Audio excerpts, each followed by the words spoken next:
This episode of Warp 5 is brought to you by Audible.com, offering more than 150,000 titles for your smartphone, tablet, or desktop. To get a free audiobook of your choice, visit audibletrial.com/trekfm. Also, help us keep Star Trek discussion coming to you each day by becoming a Trek FM patron through Patreon. Get access to exclusive content and become part of the team. You'll find all the details at patreon.com/trekfm. That's patreon.com/trekfm. This is Manny Cotto, executive producer of Star Trek Enterprise. You're listening to Warp 5 on Trek FM.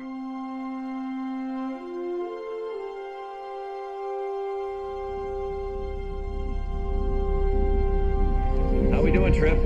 Ready when you are. Prepare for warp. Course laid in, sir. Request permission to get underway.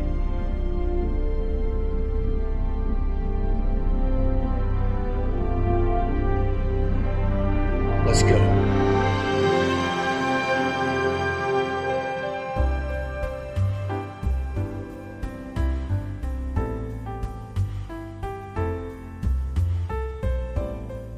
Welcome, Boomers, to another episode of Warp 5, Trek FM's dedicated Enterprise show. I'm your host, Floyd Dorsey, and I'm joined in the new command center by my regular guest, Melodic Trek's host, Brandon Shea Matala. How's it going, Brandon? I'm exhausted, man. Like, I just can't get any sleep. So I was just down with Phlox, and he said you could, like, feel me up a little bit, and you'd help me sleep. So I got this lube here. Can I just pour it on my back here, and you can help me sleep, buddy? I'm not sure that was me that he was talking about. I heard T'Pol, though. There's like a line outside of T'Pol's quarters, and she's got. It's too long a line. You're my second choice. Well, I don't know. I don't know, but we can see. Like I heard Phlox said that like he could walk on your back, but his toenails, you kind of got to get used to them. But what? I don't know. I don't know. We're gonna have to be a lot better friends for that, I guess. We don't want Reed talking about us or anything. Well, if we were to pursue an intimate relationship, it would be none of Reed's business, would it? True. All right. Well, and joining Brandon and I here in this fancy new room that Starfleet went through a lot of trouble to build is Babel Conference regular, Warp 5 fan, and associate producer of Metatrex, Patrick Devlin. Welcome aboard, Patrick. Thank you very much. I don't know if that was the wisest move anymore, but thank you. We're glad to have you in the command center. We're going to play some Xbox on the on all these crazy TVs we have. Yeah, sounds awesome. No kidding, man. We got that would be awesome. That's where they need to have movie night. In the command center. I don't know if Archer would appreciate that very much because he likes to sit and scowl with the lights kind of down. But that's where they need to have movie night. All right, so Patrick. Give us a little bit of background on your Star Trek fandom. Like, when did you get into Star Trek? All right. So when I was younger, my father was a big fan of the original series, and I was born in '82. So, I jumped into the Next Generation, started watching that. Was watching TOS with my dad. My grandmother on my mom's side was also a big TOS fan, Enterprise, Next Generation fan. Then I kind of fell out a little bit during the Deep Space Nine and Voyager runs. I got back in midway through Voyager, and when Enterprise came out, I just watched. Like I couldn't get enough. I loved who played Archer. I loved the ship design. I loved the idea of it being earlier instead of later on, and all the new how everything was going to be new to them, all new technologies and everything else. So, and that's how I continued with that to this day now. Very good. Did you, well, this is something that I always ask people about Enterprise. Did you watch it during first run, or did you end up catching it on Netflix or later? So I didn't watch the first few episodes when it came out, but my grandmother was DVRing it. So I ended up going back like halfway through the first season, catching up, and then watching first run. Very good, very good. And then we found out later that they didn't know how to do ratings because people were DVRing it. It was like the most DVR'd show ever or something at the time. So yeah, it screwed up all their counts, which I think lends to one of the reasons why it was a shorter series. But right. Yep. Yeah, that's a whole other show. We could talk about all of the reasons. And it really doesn't have that much to do with ratings, but a lot of people like to say that. So, Boomers, for this episode of Warp 5, we're going to be continuing our retrospective series that we started many, many months ago and moons ago and solar systems ago. And we're going to be entering the Delphic Expanse at the beginning of Season 3. So for this section of the retrospective, given Season 3's continuing art format, we're going to be going pretty much in order. We will be going in order on this one rather than jumping around like we have in the past. But not to worry though, we won't be recording 5 retrospective episodes in a row. We're just going to be spreading them out just like we did Season 2, but maybe even more than that. But we kind of want to keep these kind of compact because these are their own arcs, and this is just its own huge arc.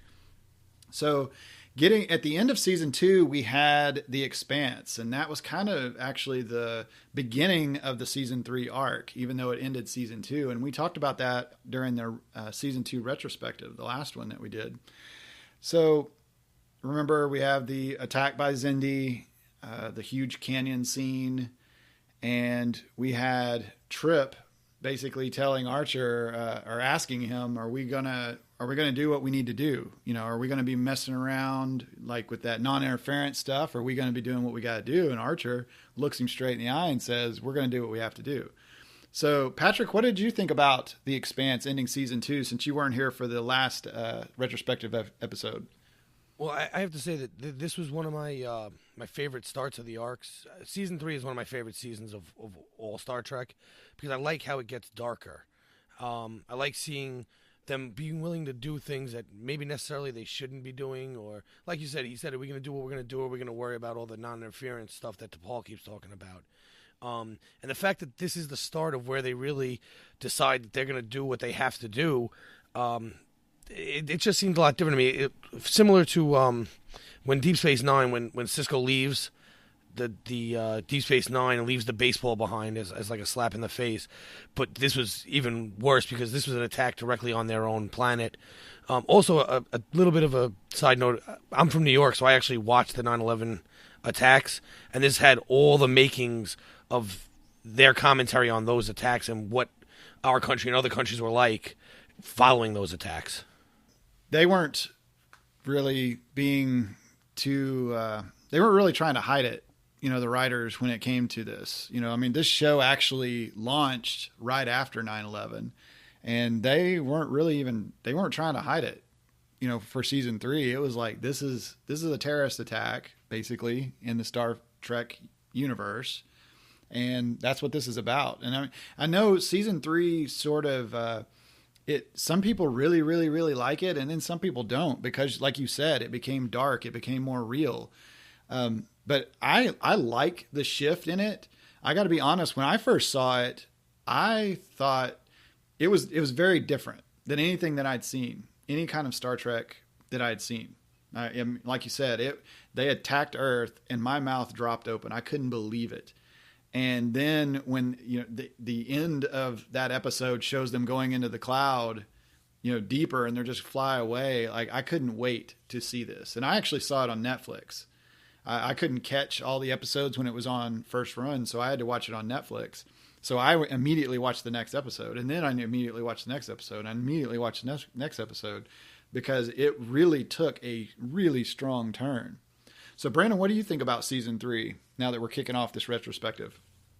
I think it's an interesting concept that they've done for the show to try and generate this season-long arc. Like, we had a lot of continuing stories in the later episodes of Deep Space Nine, but nothing quite like this. The longest we ever got really was the last 10 episodes of Deep Space Nine.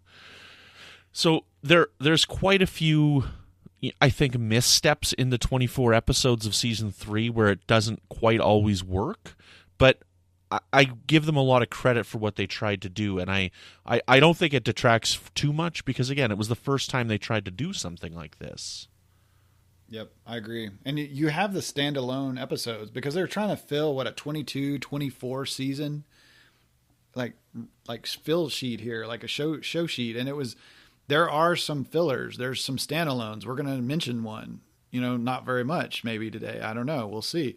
But yeah, it was, you had the Zindi arc, and then you had these others that just kind of filled in there, and they just did their thing. And then sometimes they had something to do with the Zindi arc, and sometimes they just kind of mentioned it at the end, or sometimes a little bit.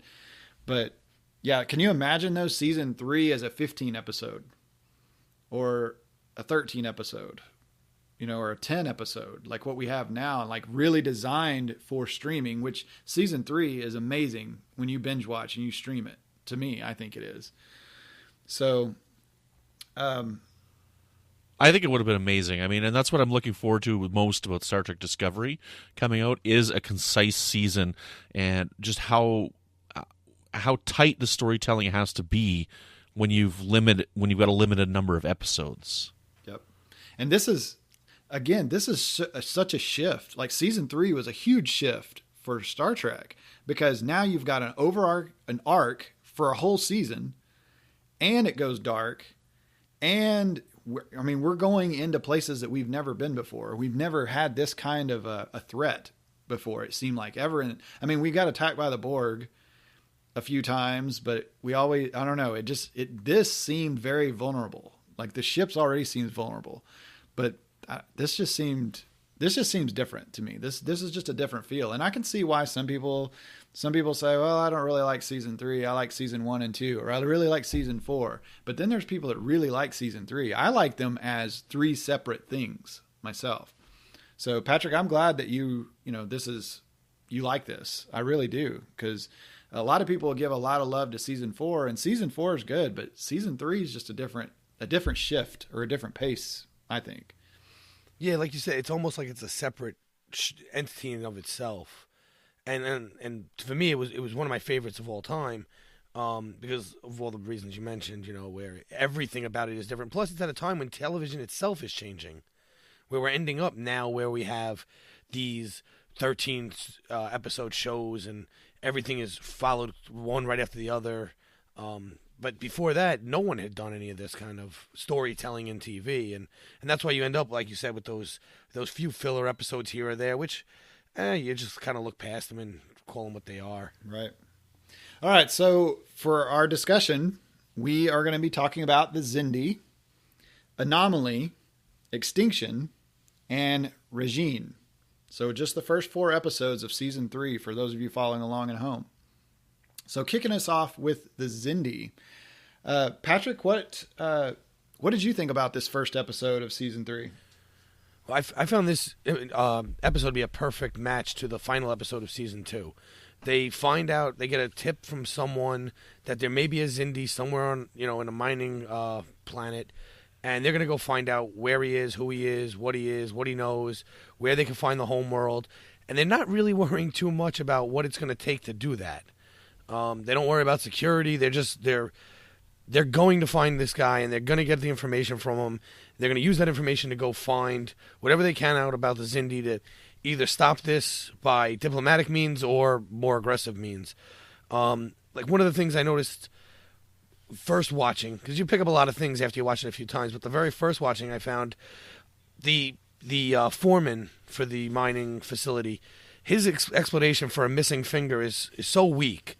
And Archer and Trip just kind of look at each other like, it's fine. I don't really care about this guy anyway, so what do I care? So he lost the finger. Awesome. And then they find him, but they don't realize that they've been set up. That this guy's going to be coming and taking them because they were so blinded by the fact that they needed this information. They never thought that someone might be working them in the process. There was a few other things, but that was the main focus of that episode for me, is that they were so bent on getting this information that they didn't care about anything else. And they just kept walking down and down and down into this place, and they're farther and farther down in the belly of this place. I don't know.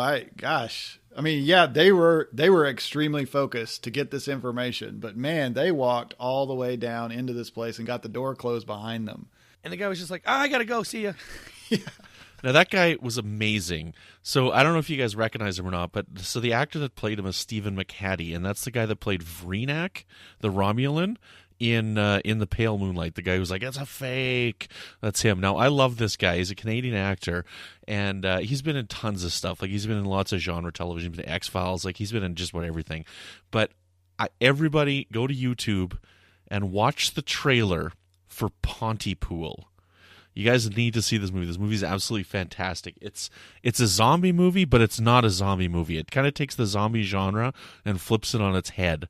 But he's in it, and the really cool thing about this is it was originally done as a radio drama, so you would just listen to it on the radio, right? And he's in it. It's a radio DJ, and he's just communicating with the outside world and hearing about this zombie plague through audio only. So they translated this into a film, and basically the entirety of this movie takes place in a radio station inside of one room, basically. You know, there's a few scenes that are outside of it and whatnot, but it's an absolutely fantastic movie, and he's in it, and he's outstanding in it, and I just love Stephen McHattie, and I can't champion him enough. Wow. So Pontypool, how do you spell that? Pontypool. Pontypool. Okay, that's what I wrote down. Okay. Yeah. All right, listeners. You got to watch the trailer for it. If you watch the trailer, you will want to see the movie, trust me. It's not too gory. It's really not. So like it takes the zombie genre and flips it on its head. So it's not really gory. All right. So interesting. So Brandon, what do you think about the Xindi and the investigation and how it starts? We've got a lot in this episode. There's a lot of things happening, and there's a lot that they introduce us to, right? I mean, we get this opening scene that's in the Xindi conference room that they've got. So we're introduced right off the bat. We don't really know what's going on, but we find out that this race is 5 completely different types of species that have evolved on the same planet. And I think that is one of the coolest concepts that Star Trek has come up with. You know, and so I like seeing that. You know, there's this. We find out in later episodes of the season that there's actually a 6th race of avians that's extinct. But I think that's completely fascinating. You know, to have different life forms on the same planet. They've all got their own unique points of view, which is going to introduce different challenges throughout the season. We've got this. You know, this awesome command center that's been invented for this season-long arc. We've got the Makos that have been added. You know, so there's so many nuggets that have been dropped in here to take us throughout the season. And I agree. I think this is a really good follow-up to The Expanse and a really good introduction to the new format of Season 3. Yep, I totally agree. I mean, you're what you just said almost follow my notes right down the line here. Well, I read your notes and stole them. Oh, okay. Well, I need to put my hand over my sheet here. I didn't realize you were cheating on the camera here. So yeah, we have the command center, and we know this is where business is going to get taken place. You know, I mean, we're gonna get this done. This is going to be our CSI lab or whatever it is for this. And I really enjoyed this episode because it showed, like, it looked like the Wild West. This made me think, I mean, this is really the frontier. We're on the frontier. We're out here by ourselves. The criminal elements, you know, the less than reputable, what was it, barge captain or whatever they called him, a freighter captain, that Reed wasn't too high on us taking he didn't like that we got information from him. Well, Archer's like, we gotta work with who we gotta work with, and that's who's out here. Questionable character. Yeah. And the criminal elements though of this, you know, you got into that station, and like Patrick said, they walked in there and it didn't really faze them that much because they didn't really care. Like Archer didn't care who he's doing business with here, as long as he gets business done. And yeah, this episode really kicked up there. Another thing that something that some people don't really think of on this are the anomalies, and like the introduction of anomalies. You know, like the boxes all flying back and forth, the mystery. You know, like what in the world's going on here? There was so much on this episode. So, what do you think on that, Patrick?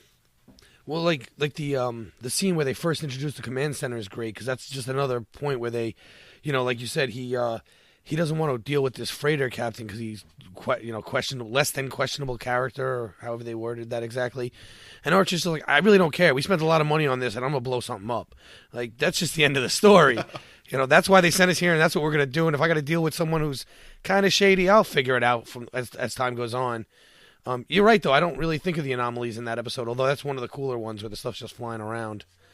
Hey, audience, if you didn't notice, look at our new set. Malcolm, what did this used to be?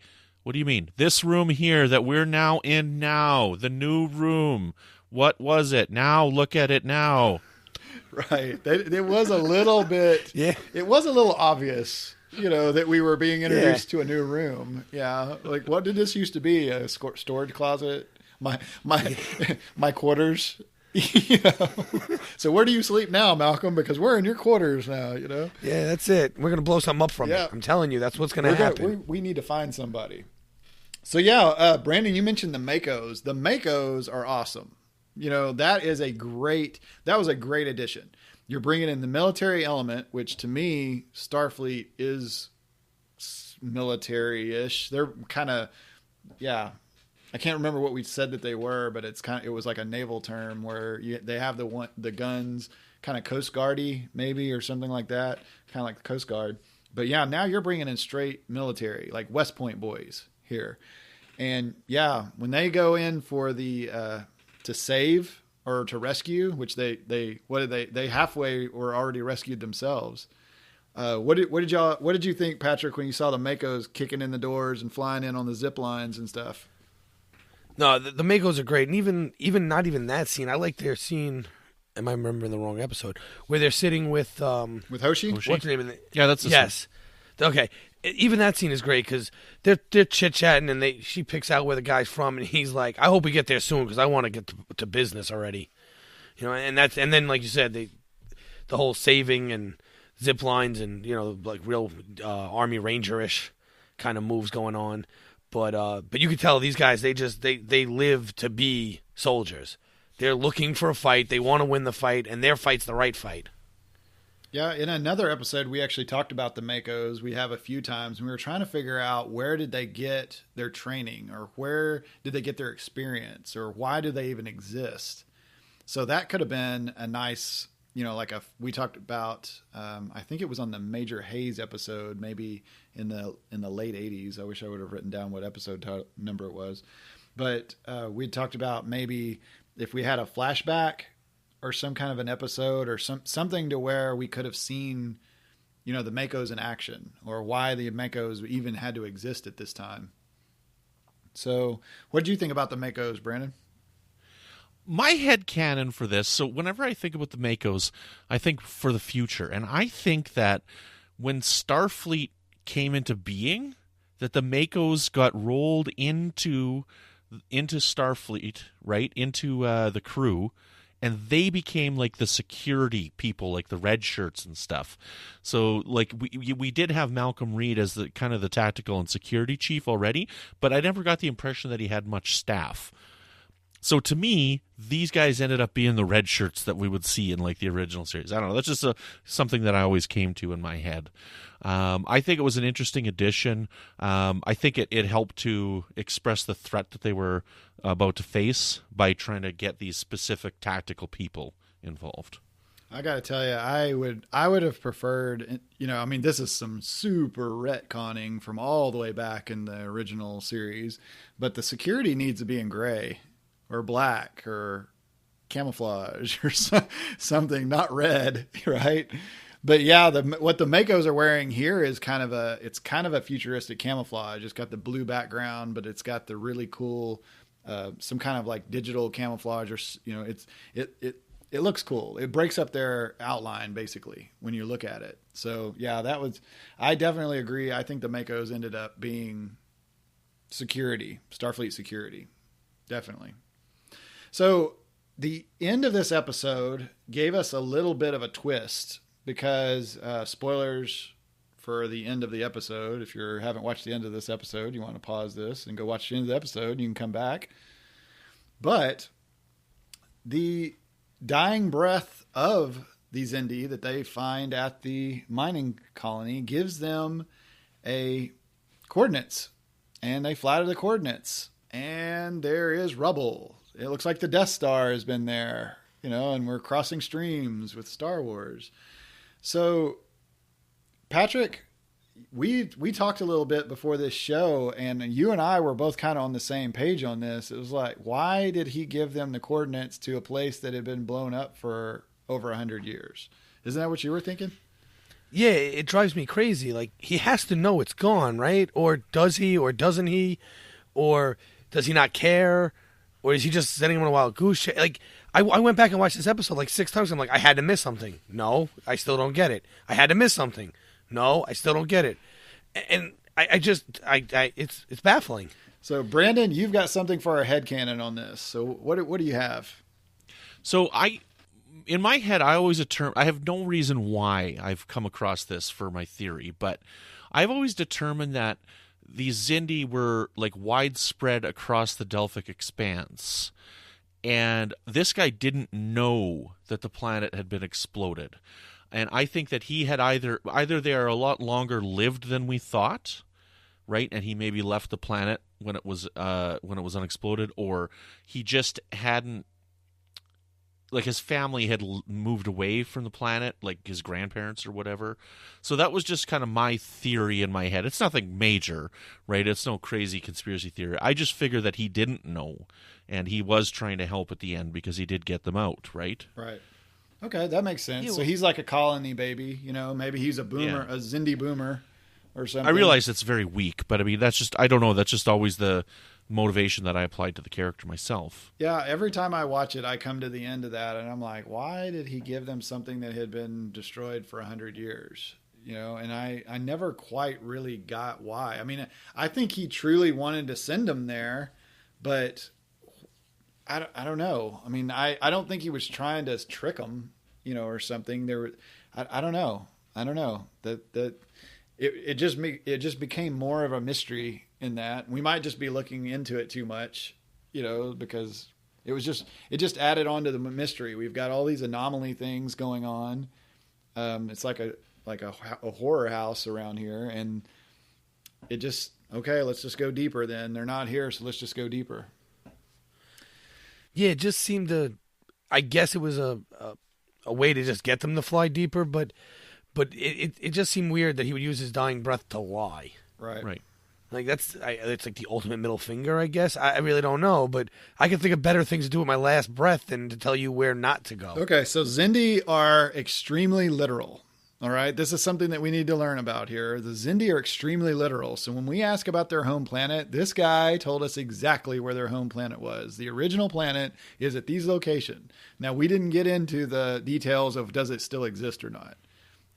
He's just extremely literal. This is very alien to us. He doesn't lie. He tells the truth every single time. We asked where the planet was. He said it. That's it. There you go. You get what you pay for, right? Okay, yes. There we go. So that's just a mystery. Another mystery of the Delphic Expanse. Why would a guy with a dying breath tell us where it's at? So listeners, if you have an idea, or maybe you figured this out already, let us know in the Babel Conference or anywhere this show is posted. I'd surely like to know, and maybe we can talk about your comment on a future episode, because that would be great. Now, before we move on to Anomaly, I think there's one other thing that we got to talk about here in the episode of the Xindi. We got to talk about the introduction of the Vulcan Vulcan neuropressure. Okay. Okay. So, yeah, it was a less than veiled way of creating some drama, some tension, or getting rid of some tension, I guess, between a couple of characters here. So, Brandon, what did you think about it? Hot. And there you have it. One word. Man a few words. Very good. So I don't know if you guys have heard me around the network. I'm sure you have. I don't ship nobody on these shows, okay? I grew up, I was a loser. Nobody liked me. I wasn't cool in school. The girls didn't like me. I didn't ship anybody. I wanted everybody to be as miserable as I was. Okay? The only relationship I ever shipped was Trip and T'Pol. So, very good. Because I was older, I don't know, maybe whatever. Right, so. That is true. I never thought of it either myself. Like, we've talked about that before. I had no idea what they were talking about when people were saying that. But yeah, Trip and T'Pol was the first ones that I actually just thought about. I guess because it was so obvious. That was part of the story. I mean, I don't know. I never looked at it like that. But yeah. So let's go ahead and move on to Anomaly. Well, Patrick, what did you think about the Vulcan neural pressure? Whatever. I mean, good for him. He's out there all alone and stuff, and he can't sleep, so Well, better to do. I'm trying to save some content for Trek After Dark. Okay, we've got. You can't go for long walks on the beach out there. Yeah, you all keep trying to come back to this. I'm trying to save this. This is like a whole other show. Okay, we can't have it all on Warp 5. All right. So, yeah, it was not as blatant as the decon chamber from Broken Bow. I mean, that was very blatant. But we did kind of come back to that, with this. I mean, we got in, it was, T'Pol took her shirt off right away. And when I was watching this the other day on a rewatch, I was like, she doesn't take her shirt off like right away, does she, on the very first one? Oh, yep, there she goes. She took her. On an unrelated topic, I love Blu-ray. Okay. High definition. Okay, so on to the next episode. We'll have another chance to talk about that again. I guess we will. We'll just have a whole episode over vocal neuropressure techniques. Maybe that would have to be a patron zone. That would be a patron zone Trek After Dark exclusive. So anybody that's not in the patron zone yet, there you go. You're gonna have to get ready for that. So Anomaly. Looking at, we got farther in. This is where the opening scene, it shows Archer's coffee cup fly up in the air and stop. So that was that was an awesome effect to me, with the coffee like slowly looking like it was still falling, but it was just stopped. You could barely see it. And we run into the ship aground kind of thing going on this episode. So Patrick, what did you think about Anomaly? This is a great episode because it shows. I like how it brings in another crew that has been lost in this expanse, and how when they first talk about them, they say, these are not. There's no piracy in their culture. We don't understand this, and you find out that left with none of their norms in life and left to fend for themselves with no allies, you could turn into a very bad person very quickly. What I like about it the best is because they don't really know about the Trillium D yet or anything, that these anomalies are happening throughout the ship, but the guy shows you on his face that it can also happen to the crew. So as they're getting worse and pirating more, they're actually getting physically uglier to show that change in their behavior. Yep. Yeah, and that was a pretty strong thing, and I kind of suspected that could be it. There was an episode of Voyager that I think it was Twisted, where am I just making that show title up? I'm bad. Nope, that's right. Oh, that's right. Where the ship just gets changed. It basically gets twisted. They run into anomalies similar to this, and it just messes the ship completely up. And that, I don't know. I thought of that right away. It made sense. But yeah, that. They're stuck in this kind of a void here, and they're having to do what they have to do. And I thought it was funny that they talked about a ship running a ship aground, in a space show or in space terms. Why would they talk about aground, like using a naval term? But I guess that's what it is. But because science. Right. Yeah. And then, but this actually reminded me of the Voyager first-person shooter video game. Is called Elite Force. Did either of you play that? No. Yeah, I did. It was a good game. Okay, so it was on a computer. It was like late 90s, early 2000s, maybe. And you played, basically it was like a Mako, but it was on Voyager. And they decided, like, Tuvok, they were running into some bad characters, so Tuvok trained up. Basically it was Elite Force. It was like a special forces security team, and that's who you play. And basically the story of the game, to spoil the game for everybody, I guess, is that you get pulled into this void and you're stuck. And then that's what all the people do, or the aliens do in this void, is basically raid each other. It's just kind of like this. Some are stronger than others. Some are more immoral than others. And that's what you do. And you're not just fighting like other governments. You're fighting people that are raiding you. And then it's basically, it was just like this.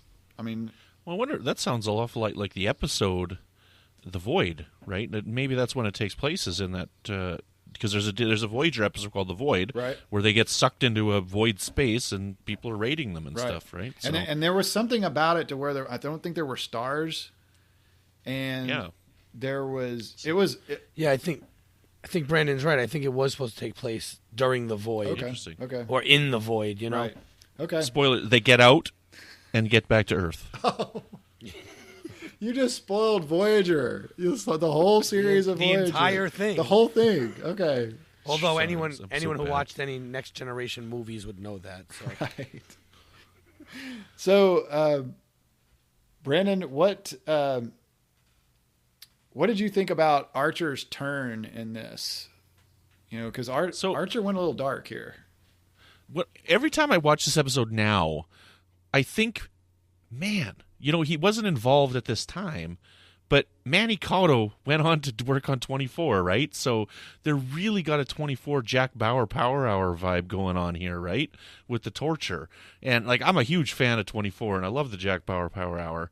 But it's interesting to see Archer go this far, but it's hard to see Archer go this far because Archer's such a good guy.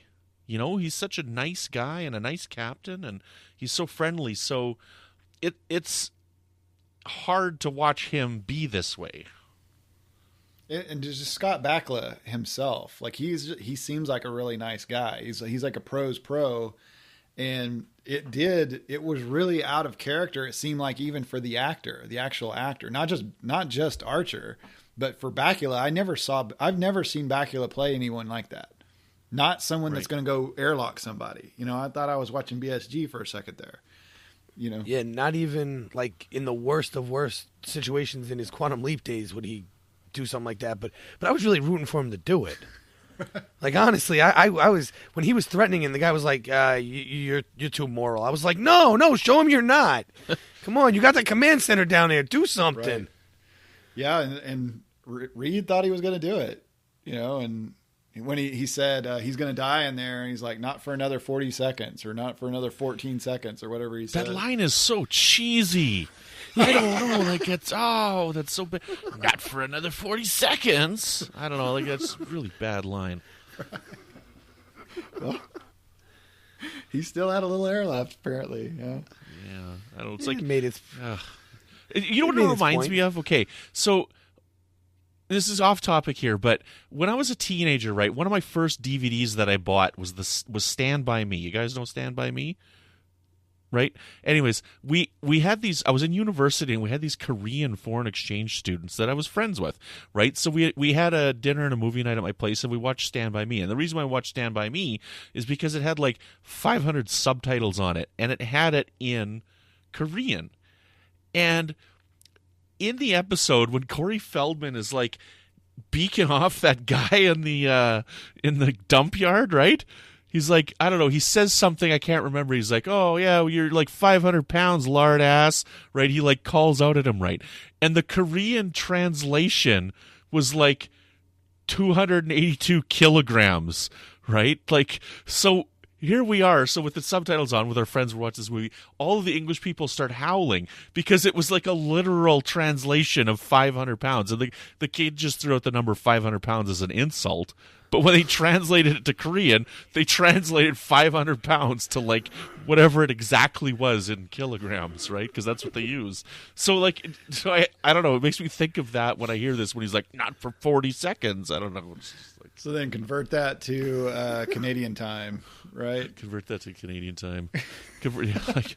Oh no, wait. I don't know. No, It's just I'm not talking. way off topic there. I'm not thinking of time. I was thinking of temperature. My bad, because it was negative something Celsius, and I was trying to figure out what it was Fahrenheit for me, here. So, sorry. I'm sorry. I was converting the wrong thing. 0 Celsius is 32 Fahrenheit. Actually, what day was that we were talking? And there's a whole equation to get back to whatever it is after that. Double it and add 30. That's an equation. Okay, So if you go the other way, take away 30 and then half it. I mean, since we're already off a topic here anyway, we were talking one day, Brandon, it was negative 20 something there where you were. Yeah, it was minus 27 Fahrenheit. And it was 72 where I was at the exact same moment. Yeah, I was like, That's not fair. I was like, you're cold. And I don't even know how cold that is. Like, that's just cold. Okay. Yeah, well, wait. So how does that? You add 30. so you get so to if 3? zero Celsius, right? You double it is still 0, and you add 30 is 32. So it's an approximate, right? Okay. So you double the Celsius and add 30 to get Fahrenheit. So 40 Celsius would be like 110 Fahrenheit, approximately. Yeah, right. but what would negative? How do you do it when you go you can Same. It actually works the same way. So they match at negative 40 Fahrenheit. Negative 40 Fahrenheit and negative 40 Celsius are identical. So if you think about it, you double it, negative 80, and then you add 30 to negative 50. Right. It's approximate. Right. It gets, the farther away Negative. you get. So, Wait, so negative 27 would be what here? So negative 27 Fahrenheit. No, you were negative. Oh, you were negative 27 Fahrenheit. No, it's Celsius. So negative 27 Right. Celsius would be about negative 25 Fahrenheit, I think. Oh, that's brutal. Yeah, it was pretty bad. so this educational moment is brought to you by Trek FM and the Warp 5. Yeah, if you didn't realize you listen to one of our podcasts, you're going to get taught something here. So that's some science for you right there, right upside your head. Very good. So you'd think that we're stalling before we get to this next episode. I mean, that's almost... No, actually, I want to talk about one more thing in Anomaly first. So, one thing that I really liked about Anomaly that I thought was better than the Xindi was the anomalies themselves. And I liked that we saw them because in The Expanse, they talk about these things. It's like, oh, the laws of physics don't apply, right? Like this weird mumbo-jumbo that Saval's like telling them. They're like, oh, gravity doesn't work and things like this. And when you see it for the first time in the Xindi, it's just these crates getting thrown around, right? And it doesn't look very good. It's silly. But here, to see that it's like warping the metal and stuff, I thought was really cool. So I think that was a really good addition for this episode. And yeah, I like that. I agree. There was the other thing about this episode, too, is like it was the first time it introduced us to hidden things being right in front of you in space, if I'm not mistaken. Oh, the sphere! We haven't mentioned Correct. the sphere in this episode. Like, like that doesn't they play any accidentally import found it. later on or anything like that, right? So what? No, and- Patrick, what did you think about the spear? Like when you saw it? So I thought it was cool because first off, he's like, when he first said, "Oh, these trails are 9 hours long and that one's only an hour," I was like, "Well, how does that work?" Oh, right, Cochrane equation doesn't work, so that's how they explain it. And then they found this sphere, and I was like, "Holy jeez, man, what is that?" And it just got weirder from there. And you didn't really know what the outcome was going to be later on, but you got a big payoff later on in the series. Oh, definitely. That's no moon. That's no moon. Well, you know why the times were different, right? Wait, yeah, well, because they went in, stayed a while, and then left. Yeah, there you go. Good. Right, but when he first says it, I'm like, wait, 1 hour, 9 hours, 1. Yeah. That math doesn't work anywhere. And then when they end up in, you're like, oh, they've been hiding. Yeah, the thing's only 19 kilometers in diameter. So it's interesting that they add this. Like, they don't mention it. They don't talk about these sphere builders here, right? And even when, like, right later on in Harbinger, like, they're not really connected, right? But, yeah, it's an interesting addition. And I don't know if I like how they resolve it later on, but, I mean, we'll talk about that in a few episodes. Yep. I thought that was cool because it led to the mystery of this place. And like you said, the anomaly, what's causing this? Is it ghosts? Is it gremlins? Is it what's going on here? You were talking about the anomaly earlier with the shot that they kind of they pull the camera right down the hallway and we like ride a wave and it shows people walking down along, coming in from the corridors on the sides and it's like bumping them away or knocking them away and stuff. That was a pretty cool shot, I thought. And then you actually see this giant sphere and it's all made out of a single alloy, they said. And well, it's not giant, though. It's only 19 kilometers in diameter. True. It's not very big. So it's like, it's smaller than a Borg cube, I guess. I don't know. I guess. Wouldn't it be about the size of a Borg sphere? That's what I was wondering. Maybe. So that's something for the Babel conference, because Again, we need math. What's 19 kilometers in miles? 5 miles. No, 5. Yeah, 5 miles is 8 kilometers. So 8 kilometers. So if 8, 16, 10, 12 miles? Yeah, so it's smaller than Manhattan. Right. 12 miles, I'd say. So it's it is probably, I don't remember what on the TNG, like listeners can help us out in the Babel conference on like what the size of a Borg sphere is, if they ever mention how far across a Borg sphere is. But that's, Okay, on an unrelated note, why do you guys use Fahrenheit? Like, Celsius makes sense to me because 0 Celsius is when water freezes. That makes sense. Water is something that's like everybody drinks and stuff. 32 is when water freezes. right. Why do we use the? Why don't we use the metric system? I don't know. Yeah, that's just it's to sell more stuff. Dennis Leary said it's because we have the bombs. Yeah, it works. So, getting to this next episode that we're almost stalling to get to is Extinction. Next. Okay. That's how he feels. Okay, so Patrick, give us some redeeming qualities of Extinction. Okay. Yeah, so you're going to find out that I'm just like a huge fanboy because I just like all the episodes even when they're bad. And that goes for pretty much every Star Trek ever. Me too, but not this episode. Good movies that are bad and whatever. It is what it is. But I actually like this because it was kind of a break from the whole... Again, I lived in New York, so even when this season was airing, we were still constantly talking about New York, about 9/11, being reminded of 9/11. And this was just an episode where, hey, you know what? They're going to go somewhere, and they're going to become something else. They're going to run around, and then at the end, they're going to reset the whole thing, and we're not going to worry about it, sort of. Because he still was sick from it after that, but only for one episode. Right.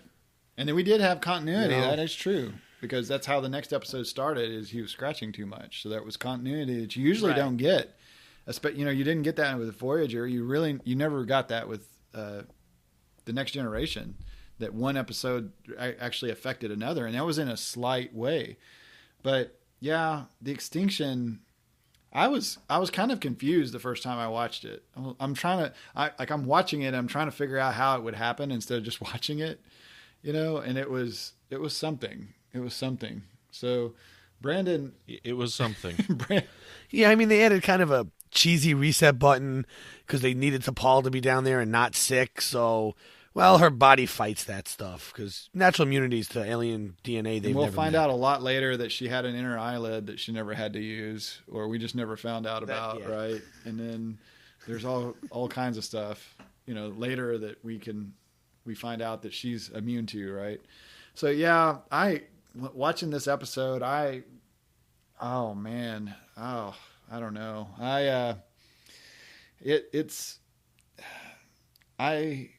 Just watching Bakula, like Bakula's working hard on this, and watching the actors really work hard on this episode. They have these little gestures that they do, and they turn their head sideways, and these little jerky motions and things. I mean, they work their butts off to make this thing happen. Listeners, you can't see us, but Brandon's doing an impression of the aliens that they. It's not half bad. It actually looked pretty good. But yeah, it was cool. I don't know how they got the city and the underneath. Like, are there holes in the ground? Is that how the sun is getting through, or the? Yeah, that didn't really make any sense. The CGI for like all the beings walking around was pretty cool looking for the time. I mean, now you watch it, you're like, ugh. Yeah, I thought that was good. But like at the time, you're like, well, it's better than anything on my PlayStation. And yeah, but yeah, there was no reason for light. Like they had giant sunroofs, but nobody noticed it from when they were landing. And they had plants and stuff, which I mean, we could go ahead and start talking about how they're aliens. They don't, you know, it's an alien plant, so it doesn't need sunlight. It doesn't have to do like photosynthesis or something like that. Right. But, yeah. I mean, where's the light coming from? I don't know. It was like I said, for me, it was just kind of a good takeaway from the terrorist deal, and you were like, I'll take it. That's true. It was definitely a break from the typical storyline that we had. If we had if this was a 15 season episode or arc, you know, just for a season, that wouldn't have happened. Like that episode wouldn't have happened. We wouldn't have the one-offs that we have going on here. So that is a pro for having the longer seasons, you know, or it could be a con depending on how you want to look at it. So Brandon, did you have anything that you wanted to say about Extinction? I would rather watch Extinction than Judgment. I didn't mind it as much this time around, you know, like Scott Bakula did a pretty darn good job, right? You know, so like this time that I watched it, I just started with Extinction, right? I haven't watched the season 2 episodes in a while, so I just kind of jumped in with not Extinction, with the Zindi. So I watched these over a period of a couple nights here, and he did a pretty good job as this alien here. It's a weak episode, and it's weird to have this so early as well.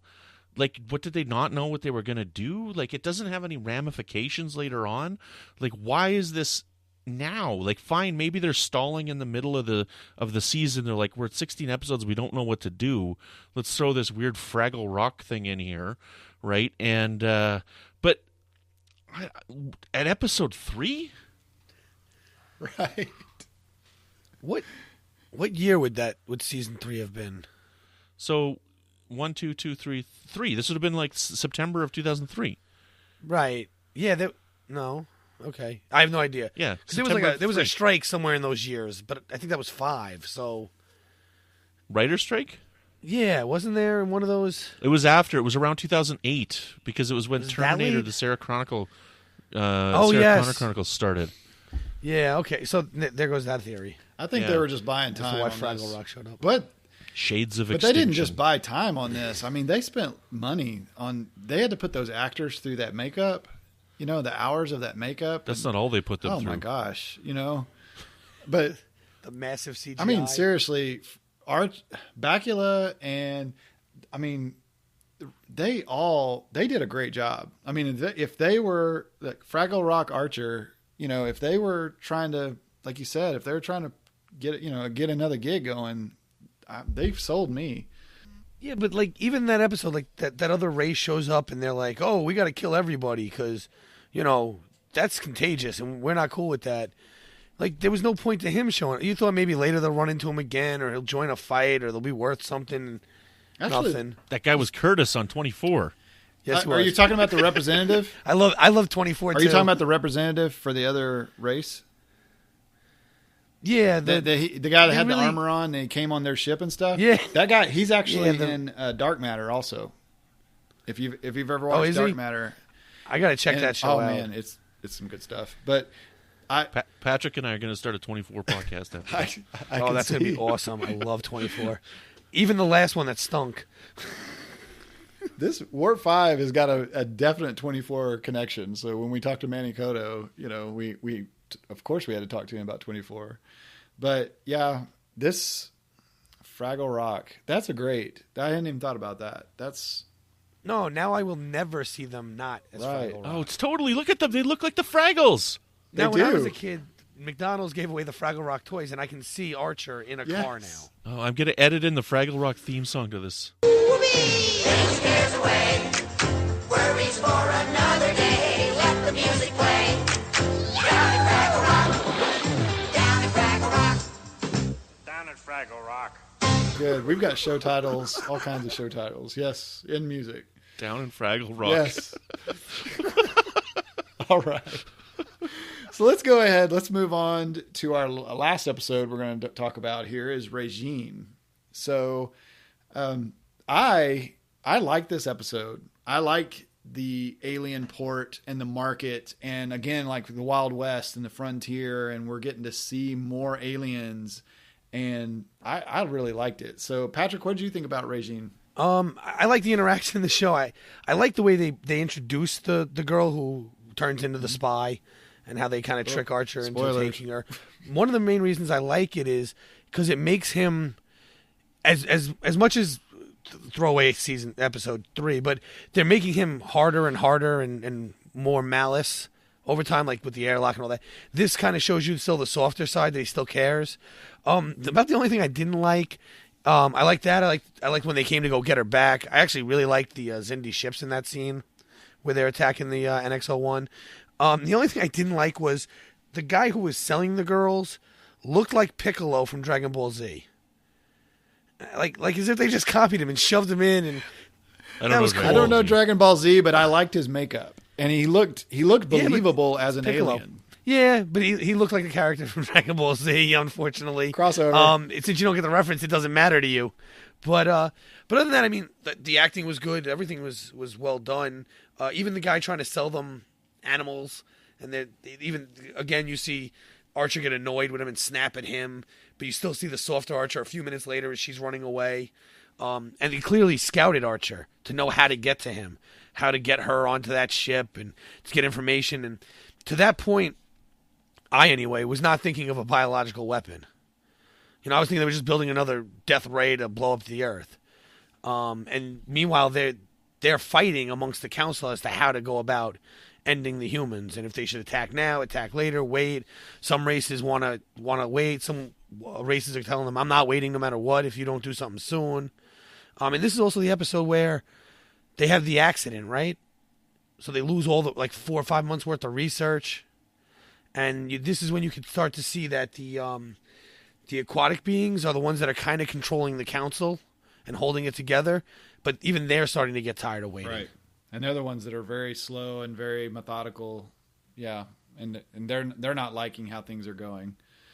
So yeah, when you're talking about the introduction of the girl, did you all notice how they put her in slow-mo as she was running toward him through the market? That was, Yes. yeah, that was kind of, I don't know. It's kind of cheesy. They didn't have to do that, but I liked the market.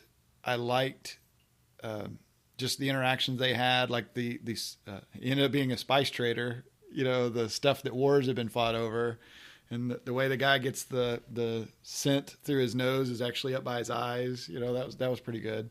But you know what's funny, when I saw this the first time, is it reminded me of the 2 Days, 2 Nights episode where Archer's getting hit on basically by the cute blonde, you know, and then here it happens again and he doesn't even question it, you know. So that kind of made me think that maybe Archer thinks a little bit too highly of himself, and he definitely likes blondes. So we've already got that, you know, we've got him pegged for that. So when they get her back to the ship and they just turn her loose on the ship. So Patrick, what did you think about the access that she had available on the ship? Well, I felt that she was able to get that because of her ability to control them. That was her thing. They were just very trusting because she was able to kind of, I can't think of a better word for it, but imprint that onto them. And the reason why she had to attack T'Pol, because again, she has the magic resistance to everything. So she didn't fall for what everyone else was falling for. You know what that reminds me of, Brandon? That reminds me of Orion Slave Girls. Yeah, I think so too. She could have been basically an Orion, and that would have been an interesting connection to the original series. But I don't know. See, I'm not a huge fan of this episode because I think that it's, if you look at the plot line, it kind of falls through. What if Archer didn't walk towards that guy where he was selling the ladies?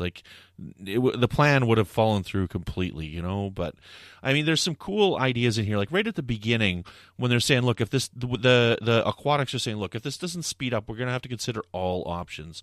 And by the end of this episode, when we get the information that she's trying to get this biological information, this plays ramifications later. This is the time travel plot that the reptilians want to do later on, right? When they go back to Carpenter Street. Right, so this is the beginnings of Carpenter Street, which I think is very cool. And you only really catch that on hindsight. I don't even know if you would have caught that on an initial watch because how much time would have been between episodes. But my favorite thing in this episode, and it honestly is, I forgot about this in our favorite little things episode on favorite moments. But this trader, the trader that they go and they give the spices to, is one of the greatest side characters in Star Trek history. This guy's awesome. The way he laughs, the way he acts, the way he sneezes. This guy's awesome. I love this guy. I didn't write down the actor's name or anything. I think he is a fantastic little character to throw in an episode, and I think it's a joy to watch. I think that's great. He was very believable. He was very believable. Yeah, absolutely. He did a very good job. One of the things that I found was really interesting about it, I don't okay, I'm not trying to be funny here. I know, and I'm normally trying to be funny, right? I'm not. I'm trying to be serious on this part here. I want to make that clear. I've talked in the past how, You know, the way that Regine can use her sexuality towards women and men. Like Hoshi is like immediately, like I get the impression that Hoshi's like immediately attracted to her as well when she meets her in the hallway. And then that whole scene that she has with T'Pol as well. Like I think it's interesting, right? So, and again, I'm trying to be serious on this. I think this is a really interesting take on this, right? So, yeah, okay, I agree. good. So, Yeah, I mean, whatever she had turned on or whatever that was, I mean, it made her irresistible to everyone, and except for T'Pol. And then even T'Pol wasn't completely immune to it. You know, it seemed like T'Pol was really having to really fight it. And she mentions that T'Pol has a very disciplined mind, you know, and just let go and just drop your guard or something. So, yeah, I mean, they didn't explain why, like it's the pheromones with the Orion slave girls, but there's something about her that is, I don't know, it's almost intoxicating. You know, it's almost like hypnotizing, whatever she's got going on. she uses Axe. Yeah, that Axe would body explain spray. it. Well, see, for me in my headcanon, it was always like a mind thing for her because they show that first scene when she steps around from the corner when he first sees her, and it kind of gives you the aura of her like telepathy almost, like you have to like me, that's it. Like, again, crossing streams with another sci-fi, but it's kind of like using the Force, Right. You know, you do like me. Or even like what she did to Archer when she was doing the scanning thing on him and he had his eyes closed, and then all of a sudden, boom, she's across the room. Yeah, so I want to ask about that because so it's neat. So obviously she's getting DNA samples and scans with her hands, obviously, right? But when she stops with Archer, she's not touching him. So it's like, what happened in that meantime? Because when she goes to do the same thing with T'Pol, I almost and then Trip breaks into the room and sees her on the floor. I expect her, and every time I watch it, I expect her to not actually be in there. But she is in there, and then again, with the poor plot lines of this episode, she smashes a vase on his head and, like, you know, runs away. Like, where's she going to go? Like, right? But I expect her to not actually be in that room, but she is every time. So it's like, well, so is she really touching them, or is this all in the mind? Ooh, that's a good thought. See, I always thought of it as she was actually touching them, but they go into like almost a trance, and by the time they come out, she's already moved. So it like puts them away. in a, not like a coma, but like a something like that. Yeah, you know what I'm trying to say here. Yeah, yeah. What you're that trying sci-fi to say. trope. But yeah, because the thing they do. Right, that happens all the time. But that way, they don't really know that she was scanning them. Otherwise, they might catch on at some point, but they're kind of like out of it, and yay, this is great. Wait, she's over there. You know, like to me, that's always just how that worked. And then she couldn't break the wall down for T'Pol because she's so, her mind is she's so disciplined. Yeah, I agree. I actually didn't expect her to be in the room. I expected when Trip opened the door, it was going to be T'Pol there, and then however she got in the room, you know, I guess she snuck in earlier, you know, when T'Pol wasn't looking. But however she got in the room, she got out, you know, and that I didn't expect her to still be in the room. You know, yeah. So it doesn't fit for what you're expecting going on. But then again, the vase on the head, come on. Right. It's what, you know, it would have been cooler if she'd have just done something with her hand, like if she'd have done like a brain scan or something and knocked him out, you know, or something. Yeah, like as much as I hate the episode, that one Distant Voices from D Space Nine, where that guy like electrocutes Bashir, right?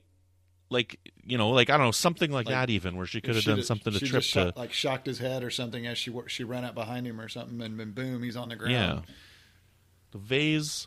Well, yeah, well, I kind of expect her to grab his head and put him back in a trance, like everyone else it works for. But like you said, it's just a vase and run away because you can get off a starship. So then she gets caught. They put her in the brig, and we get, like you said, we get to see the cool Xindi ships, the reptilian ships come on, and then they come in like a bunch of bosses. Like they're straight commando. They're coming in there. What did you think about the assault of the reptilians, Patrick? You know, like I said earlier, that I love the ships. I love the way they had them kind of swooping back and forth as they went through their attack pattern or whatever you want to call it. But once they get on board, they have some of the coolest weapons. They shoot a blob at the back Yeah, wall, that's and it pretty comes awesome. flying off and kills everybody. It's like, wow, I missed. Yay, oh, man, I'm gone. And, and they can take a pretty large hit before they go down themselves. And then the whole, at the end, when they have like a suicide sack that's added in later, I just found that kind of crazy in general, but they can't be taken alive or whatever. These guys are mean business. They come in, they're mean in business, and they've got, like you said, like the suicide gland or whatever it is that, they're going to die in battle, like death is victory kind of a thing, like the Jemadar. The shooting on the back wall, that was awesome with the weapon hitting them from behind. I thought that was pretty cool. What did you think about the reptilians and their battle hardiness there, Brandon? I thought it was fine. It worked. Like I got nothing else to add. I mean, the weapons were really cool. That blob that exploded and shot those needle-like things out was pretty. Okay, cool. I'm going to tell y'all something. This is very not Star Trek. This is very not Starfleet. But we're here to do what we got to do. This is our enemy. Archer already told Trip, we're going to do whatever it takes. Okay? So Archer already knows that she has this info on us. And didn't she already tell him that it was a bioweapon? That they were working on a bioweapon before they took her? I think that was the last thing that she told him. There's a bioweapon. And then he's like, okay, well, keep her in here. Nobody gets in this door. And then he takes off. Okay. So this is very not Star Trek. Very not Starfleet. She's not getting off that ship. Okay? She's not getting off that ship with that info. In fact, she might be the first one that goes. If we wanted to go really not Star Trek here, and we're going to go more like Battlestar Galactica style, and she's the one that's got this info, and they're here for her. That would have been so dark, and that would have been such a twist, and it would have been very 24 maybe, but that was something. You're saying killer? Yeah. Say it. I'm saying, basically. Give the order, Captain. But really, they should have gassed the brig, or he had two opportunities to do it too. That's the other thing. He had that opportunity. Then he goes to shoot at one of them. Right. They turn her around When the he corner, could- and he hesitates. And that's the moment where you're like, Take if her you're going to out. go all in, this is I don't the know all if in he was moment. afraid of them, like if he did it. Like I've been thinking of like if this was your strategy and you took her out, and I mean she's the package, she's the reason that they're there, and you take her out. Are they just going to go crazy and just wipe the whole ship out? Is that what he's afraid of? Is he seeing that there's just such an overwhelming? I don't know, man. I'm imagining. I don't know what show I've seen this on, or I've seen it on a bunch of shows, but you got Archer with his arm around her neck and the phase pistol to her head as they're kicking in the door, basically holding her hostage. She's the package. She's the reason that they're there. Right, but I mean, what's the downside to doing it? Because even if you said, "Oh, they're going to kill the whole ship," okay, but maybe they don't. But I know if she goes back, the whole world's in trouble. I'm sorry, listeners, that we're not thinking very Starfleet on this, but that's the thought that I had. I mean, you got to think of all your options, and one of the options is that she doesn't get off that ship alive. Well, it's funny we go to this because that also ties back to the whole, them talking about 9/11 thing again, because you had such divides on what people felt our military should do, what we felt their military was doing. That whole suicide sack, that's very Cold War-ish. Folklore in the United States now, where we talk about all secret agents have suicide pills, and that's exactly what that was. And at the time, that's what we believed everyone that was a terrorist hiding out here was doing, or something along those lines. And meanwhile, that's also what people were calling for our military to go get targets, don't let them go. And we're supposed to be the Starfleet here, that's kind of how I saw them drawing that line in this story. But he made the right moral choice at the end, I guess, from a one-on-one standpoint. But in terms of like an actual war, that was a terrible, terrible decision. And she was working for them. It wasn't like they came and captured some regular person. She was working for them. And she tries to explain it away with, well, just because I'm here to get you all killed doesn't make what you did any less admirable. No, it just made it stupid. So, Brandon, what what are your thoughts on that? You know, like what if we would have went really dark on this?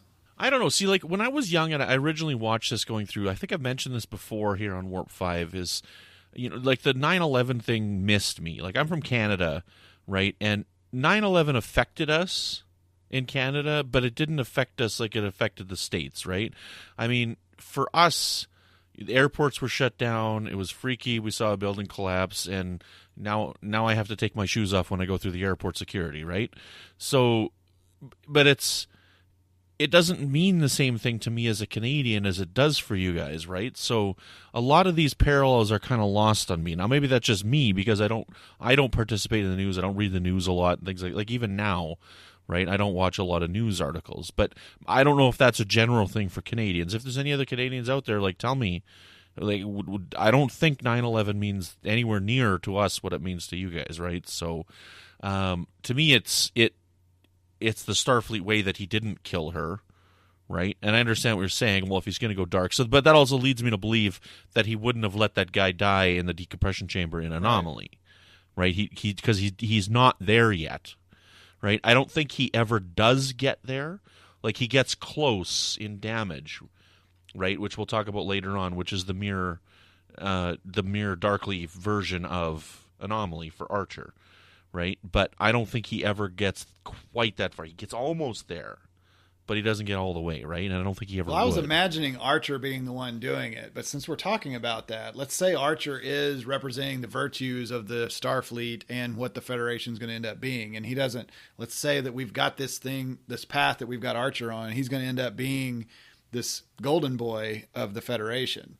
So what if it was a just a crewman or an ensign or somebody, I mean, well, it couldn't be. It wouldn't work for the plot. No. I know what you're I mean, saying, I was just saying, just looking at this from a tactic standpoint, she shouldn't have got off the ship. Chef. Oh yeah. And we just all we see is his feet and his hands and the butcher knife, and it becomes a different story. And the Jonathan Frakes. Right. It's like a episode of Dexter now. It's not really Enterprise. It all goes back to Manny Koto.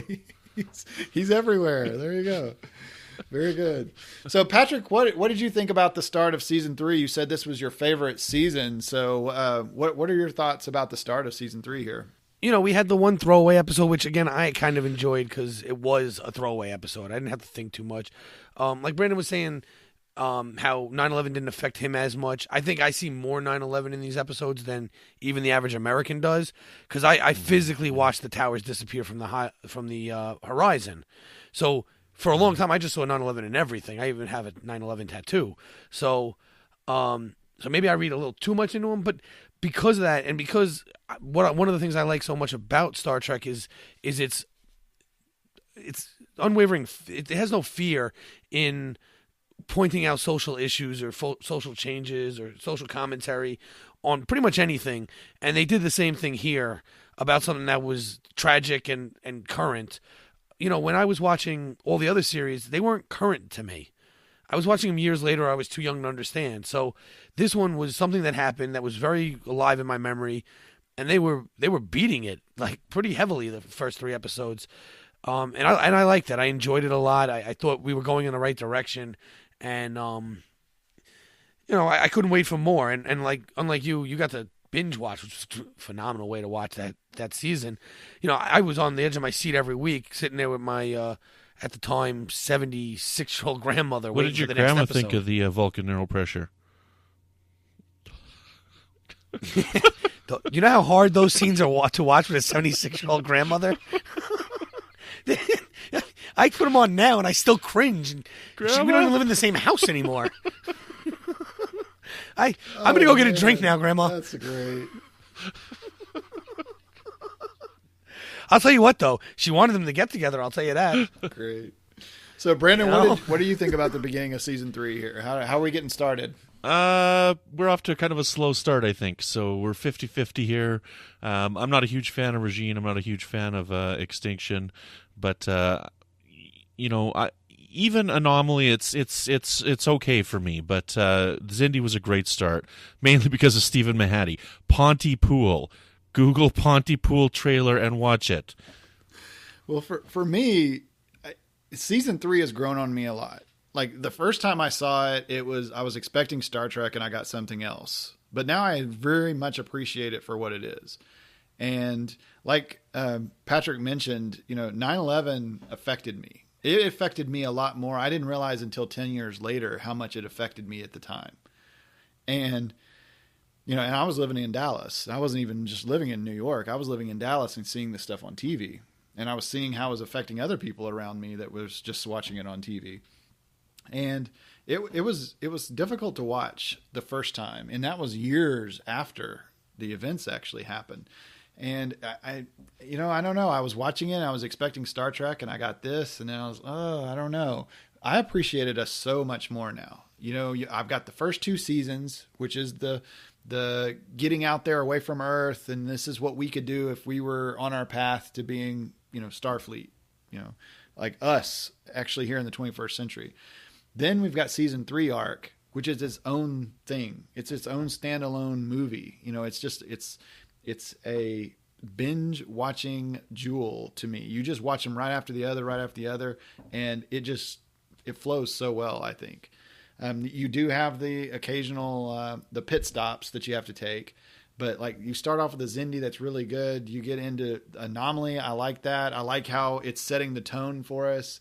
Then we'd have the pit stop with it, Extinction, kind of take a rest for a second, do something else. Then back to Regime. We're right back into the conspiracy of this.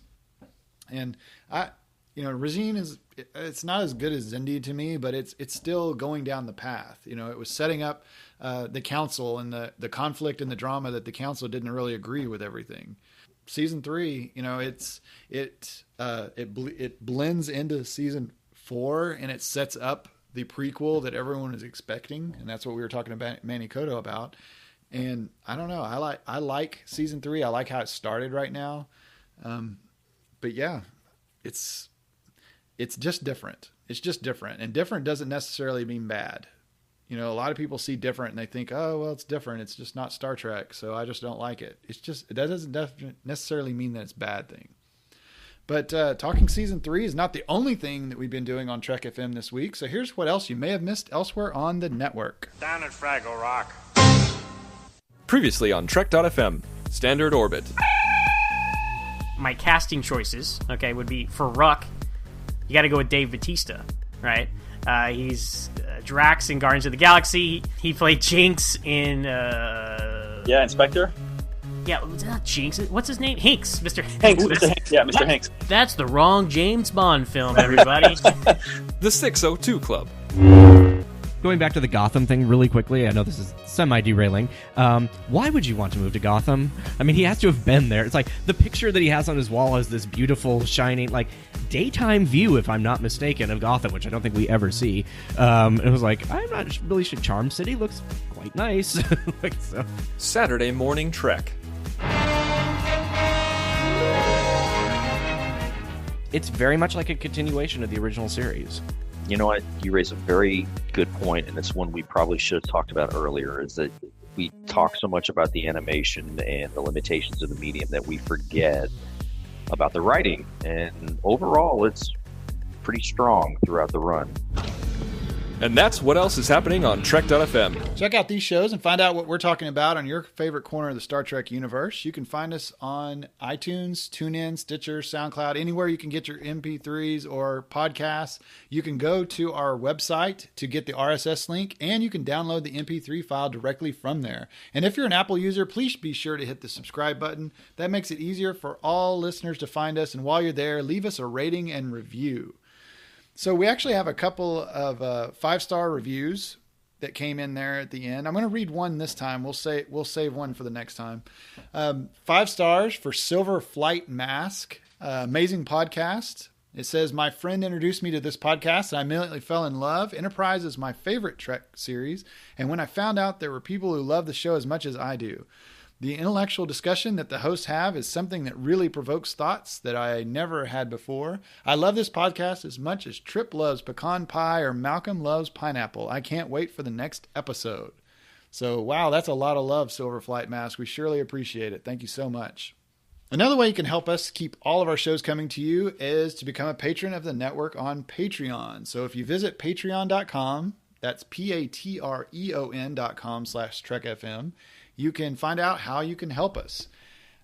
So we actually have at the $5 level, I mean, $1 will help, but if you at the $5 level, you actually can be entered into the patron zone. So Brandon's actually the patron zone manager right now, and he's been helping us get a lot of new content in there and early access. And Brandon, why don't you tell everybody like what you're thinking about on the patron zone, or what your plans are? Well, not only is the patron zone good, but outside of the patron zone, you should check out the highway to the patron zone. It's awesome. Nice. Yes. After you've driven on the highway to the patron zone, you can join the patron zone and have some fun. You come on in. We've got some early releases. We've got some exclusive content. We've got some cool wallpapers, and you can go back and listen to any of the old Roundtable episodes. At the $15 a month level, you can join in on the Patrons Roundtables, which Patrick has recently done, right? So that was pretty cool. And then at the $25 a month level, you can become an associate producer of a show, just like Patrick has become the associate producer of Metatrex. So, Patrick, what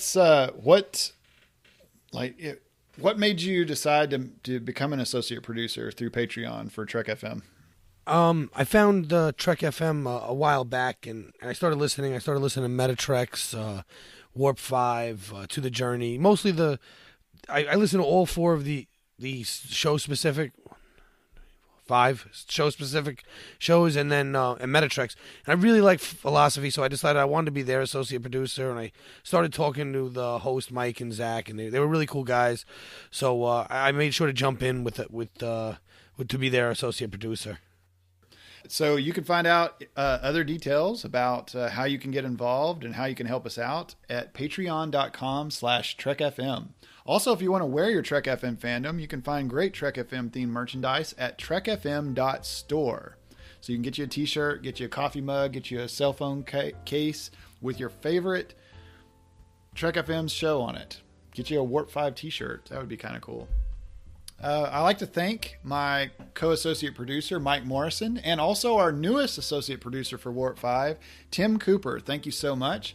They are associate producers through patreon.com, and that's how they help us out. So thank you so much. Thank you, Mike and Tim. Also, Brandon, thank you so much for editing the show and publishing for us.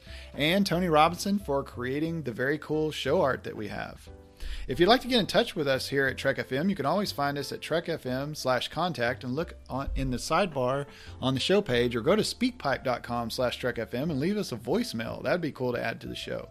You can also contact us through Twitter at TrekFM, Facebook at facebook.com/TrekFM, and as we mentioned a few times, the Babel Conference. Type the Babel Conference into the search field on Facebook, or go to our website at Trek FM and click discussion on the menu bar. So thank you so much, Patrick and Brandon, for coming on, discussing some Season 3. Patrick, if our listeners would like to talk to you about the greatness of Season 3, how can they get in touch with you?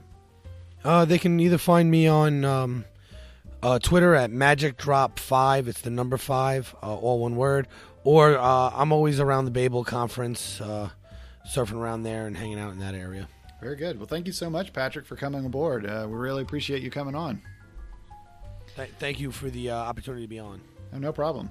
And Brandon, if our listeners wanted to maybe discuss with you the ins and outs of the Fraggle Rock possibilities that we've got going here for Archer, how can they reach you?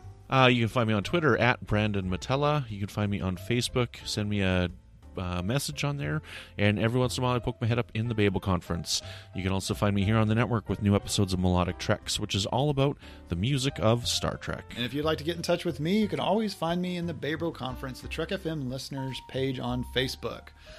All right, guys, well, let's go ahead, since the 5-star review mentioned the pecan pie and the pineapple. That kind of makes me want to go see what Chef still got down there in the cabinet. So let's mosey on down there and see what we can find. I got to say, though, I mean, if you're not willing to help me out with that, Vulcan neural pressure there, Floyd Patrick. No, I heard the line by T'Pol has really gotten a lot shorter. Actually, I'm just going to go cut in line. I'm going to go get in that line. You go take. And I just want the pecan pie at this point. I mean, simple. I want to keep this simple, and I don't want to eat food with my hands after doing. It's. Yeah. Well, I can't sleep. Like, what am I gonna do? I don't know. I'll go find Phlox. There you go. All right. So Maybe he can massage me with his claws. Ooh, okay, so while Brandon figures that one out, Boomers, thank you so much for listening, and join us again next time for another episode of Warp 5.